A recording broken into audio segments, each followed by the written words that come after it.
This week's main review, guys, is director Matt Reeves' War for the Planet of the Apes, starring Andy Serkis and Woody Harrelson. After the apes suffer unimaginable losses, Caesar wrestles with his darker instincts and begins his own mythic quest to avenge his kind. Dale, there's a trailer in there somewhere. Years from now, your children will ask you, what did you do in the greatest war? And you can tell them, I fought to protect this world. We created them. But now,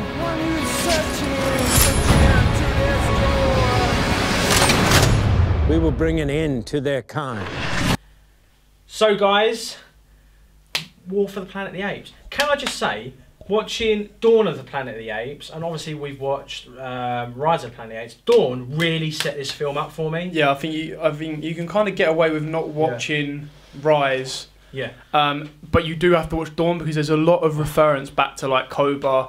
Cobra is basically like the naughty monkey that, yeah, you know, is really trying to backstab. Yeah, where Caesar wanted to keep. Yeah.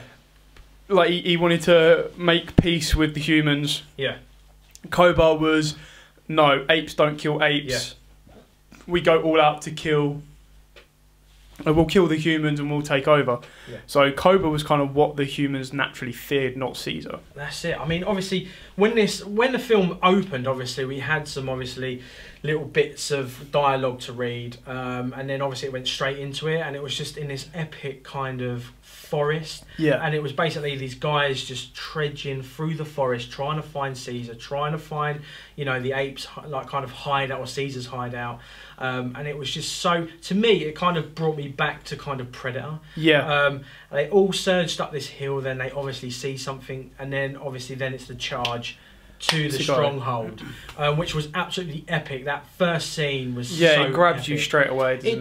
It does. And the part when you see the apes congregate on their horses, they ride straight to the wall, and then they start throwing over their smoke bombs, and then it's just a forest of just, it's just green and smoke. I think the biggest kind of question is, or the biggest, not an issue, it's probably more of an issue for me than others, is you don't know, or not that you don't know who to side with, but obviously naturally you want to be like, humans, we're on the side of the humans, but then your lower instincts like, I don't like seeing animals being hurt. No, I'm on the animals, and you know the animals, the Caesar and that are in the right. They're not actually trying to cause any damage. They're just defensive.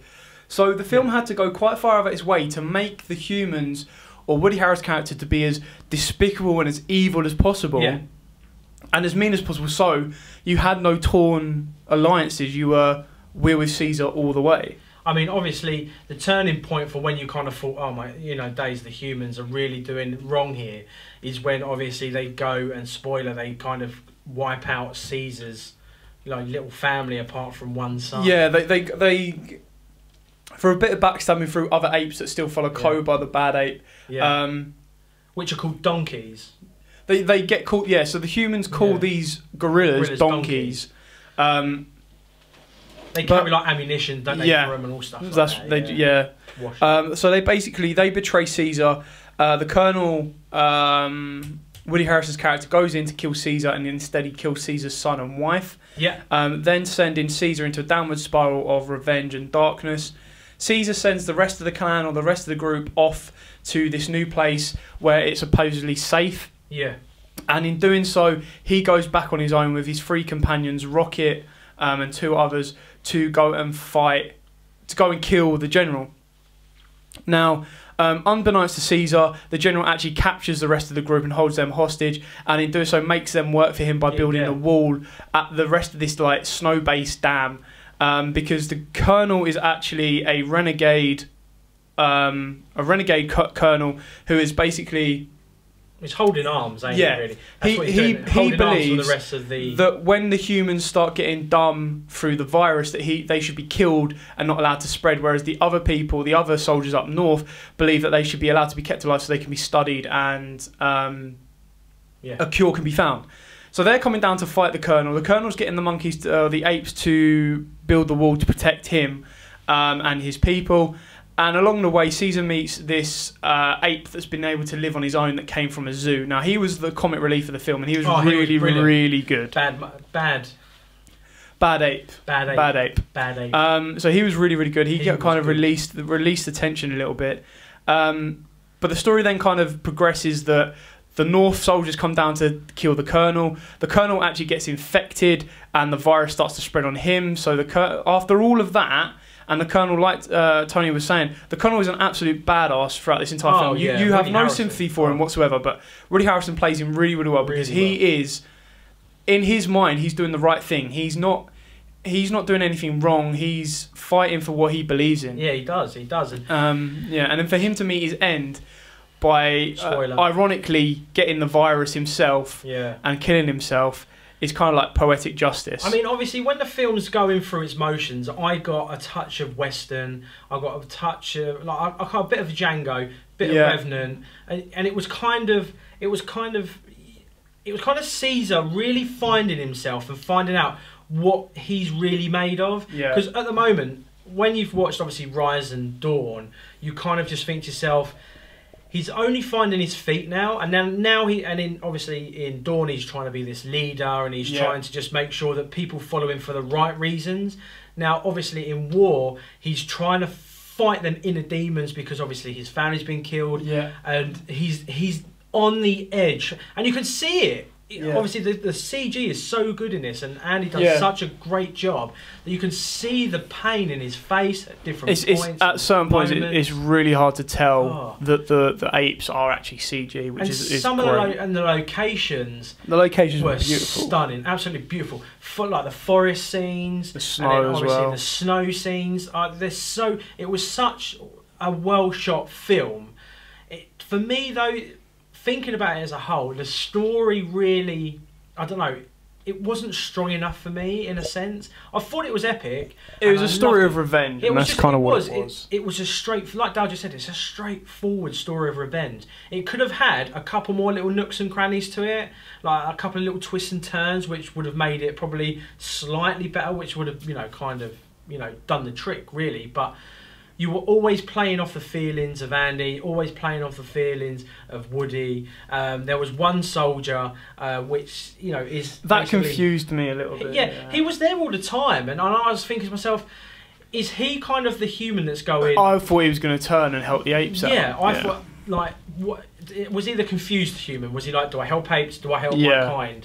Like, he was just confused. Obviously, I'm not going to say what happens or anything like that to him, but to be quite fair, the comic relief I found was really refreshing in it. Obviously, Bad Ape, and it wasn't to a point that he was really silly. It wasn't to a point where you was kind of like, can you crack me a joke, please, because I need a bit of comic relief. Yeah, when we say comic relief, it wasn't like it wasn't make people laugh out loud. It was a nice kind of break from the darkness of both the humans doing to the apes and what the apes are doing back, and just the whole situation. He was kind of the diffuser of the whole tension, which it worked out really well because it was such well placed, and it was just because obviously he was learning to speak, and he was learning to develop under himself, and just him being flamboyant. Like there's this scene where Caesar and all the other apes walk out of this house into the snow, and they go to they're carrying on their journey to the Colonel, and this bad ape comes out in a body warmer and a woolly hat. Do you know what? That just made it for me. Like, as soon as we were introduced to him and then he come out like that was brilliant. Yeah, absolutely brilliant. I mean, obviously it was, like I said, the film was trying to be something which it didn't really need to be. And I'm trying to say they were trying to take it, like, obviously it needed to be this deep, dark, fantastic. Yeah, it had to have more in it. It had to have just such deepness to it, and it didn't. The way it was portrayed was good. Bit more slightly light-hearted, I think, with a couple of bit more twists and turns in it. It would have been absolutely epic. You feel for Caesar because there is moments in it where there is torture and stuff like that, and obviously you kind of think to yourself, you kind of, like Dal said, sometimes in the films you don't know whether to root for the humans or you don't know whether to root for the apes, and once you've got halfway through this film, you're then going, kind of siding with the apes here, like, we need to sort ourselves out here. Do you know what I mean? But apart from that, I absolutely love it. Locations were great. You know, Woody Harrelson was great. Andy Serkis was great. Everything was great. I just wanted a bit more lightheartedness and just a, you know, like I keep saying, a few more twists and turns along the way. I mean, I kind of get it. It's kind of all predictable. I think that's my biggest issue with the film, is it was all predictable. You were kind of like, right, he's welcomed his son back. He's happy to see his son. We've seen this story before. We see how this goes. Yeah, someone close to him dies. He goes on a revenge, and you can kind of predict it as you kind of go. Yeah. And it's the other little twerky parts in it that kind of take you off the beaten track that's already been there. I mean, for me, obviously, this was going to be kind of my kind of, you know, one before Matt Reeves then goes on to do The Batman. So looking at his cinematography, you know, stuff, his direction, I liked it. I like the look of the film. I like the feel of the film. It was just a story, really, for me that let it down. So I feel I'm ready to score this down, unless you've got any budgets or anything you want to bring up, my man. No, on this one, it's a bit too early for the budgets. Too early for budget I'm quite happy to score it. So, yeah, I mean, obviously, you go first, Dale, please. I want you to go first. I think it's a nice, kind of solid 7 out of 10. I don't think it's progressed massively from Rise or Dawn, but I don't think it's kind of faltered from that era either. I think it's kind of all got a little bit better. And it kind of justifies its means. Oh, it does. I mean, obviously, these have been such steady films, obviously from Rise, Dawn, and now War. They've kind of been on point, and what you really expect from a Planet of the Apes film for this new generation. Obviously, Rise setting that benchmark from the very beginning. For me, I loved it. Cinematography. I do agree with Dow. A 7 is so justified for this film. So here on the Weekend Buzz, guys, War for the Planet of the Apes gets a 7 out of 10. So, on to last week's winners, Dow. I want to know who's won last week's competition. Refresh us, Dow. So the winners from last week. So last week's question was... sorry. So last week's question was, name us just one member of the Sinister Six. I would have taken absolutely anyone from the Sinister Six. And, you know, there's many a different... There's quite a few, you know, obviously Dale read them. He gave you a list. You didn't even have to go on Google. You just had to watch. Dale told you, and then you just, you know, that was it. You went in the comment section. Kind of went for it then, didn't you? Yeah. So we had quite a lot, and I can't give you the exact 6 because there are so many different ones. But the ones we did get in were Dr. Octopus, Sandman, and then Kraven the Hunter. So they were all very, very good shouts there. Other ones you could have had were Chameleon or Carmeleon, however you'd like to pronounce it. Shocker was in there. Electro's been in there. Venom's been in there at some point as well. I'm pretty sure Hydro Man got a cameo with him. Mysterio's been in one of the versions as well. Rhino. Did you say Venom? Venom's had a stint. Anyway, the winner is, with Dr. Octopus, Dragon Shark Ice. There you go, Dragon Shark Ice. That book is winging its way onto you. We'll be in touch. You don't have to do nothing else. All right? Bing bang bosh. Bosh. Bing bong bong. Right, Dale. This week's competition, I'm just going to get. So, for those of you that haven't, you've been in a hole. In a massive hole. This is Rick and Morty Pocket Like You Stole It. This is an individual issue of Rick and Morty, the amazing animation with its crazy adult humour and themes. It is all available on Netflix if you haven't had a chance to check it out. So check out seasons 1 to 2. They've even been live streaming it as well. They've live streamed all season 1 and 2 back to back, including episode 1 of season 3. This is my new guilty pleasure. Rick and Morty at the moment is my new guilty pleasure. It is so funny. It is funny, quirky. It's adult in places, fun in places. It's everything you want from just a quirky Adult Swim cartoon. Dale, have you got a question? Oh, sorry, my phone's going off. Do I have a question? Yeah, I've always got a question. All I would like to know, very, very simply, is what character does Andy Serkis play in the Lord of the Rings franchise? Oh! Is there a clue? No, why should you need a clue? I mean, come on, people. So, question again, please, Dale. Name me the character that Andy Serkis plays in the Lord of the Rings franchise. If you don't get that, you've been in a cave somewhere with Tom Hanks and, yeah, I don't know where else you're going to be from that. Remember, guys, We've got obviously lots coming up in a few weeks. We've got Manchester Comic Con coming up, guys, so don't miss out on that. Dale, what is our rewind? Oh, rewind for next week. Right, okay, so as most of you know, there is a massive film coming out next week, and we have already mentioned the director, Dunkirk, for our next episode, and our rewind for that week will be The Prestige. Now, most people, when you go to Christopher Nolan, you'll go Inception. Now, don't get me wrong, Inception is an outstanding film. Sometimes we could go with Batman as well. But Prestige is one of them underrated films that I don't think many Christopher Nolan fans have actually seen, or many people that know his work have actually seen. And it's a very, very good, very clever underlying film that I don't think gets as enough credit as it deserves. So, next week's rewind, The Prestige. Looking forward to watching that.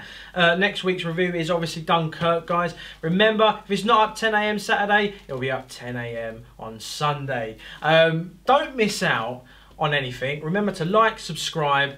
Remember, Comic-Con is coming up soon. MCM Comic-Con at Manchester. There'll be loads of interviews going up across the whole weekend of that. Also, guys, check out our Facebook page. The Stranger Things 2 poster is going to be going up over the next couple of days. Just keep in contact. We love speaking to you. You obviously like speaking to us. Like, subscribe, comment. Like I said, press that notifications, but obviously don't miss out on anything.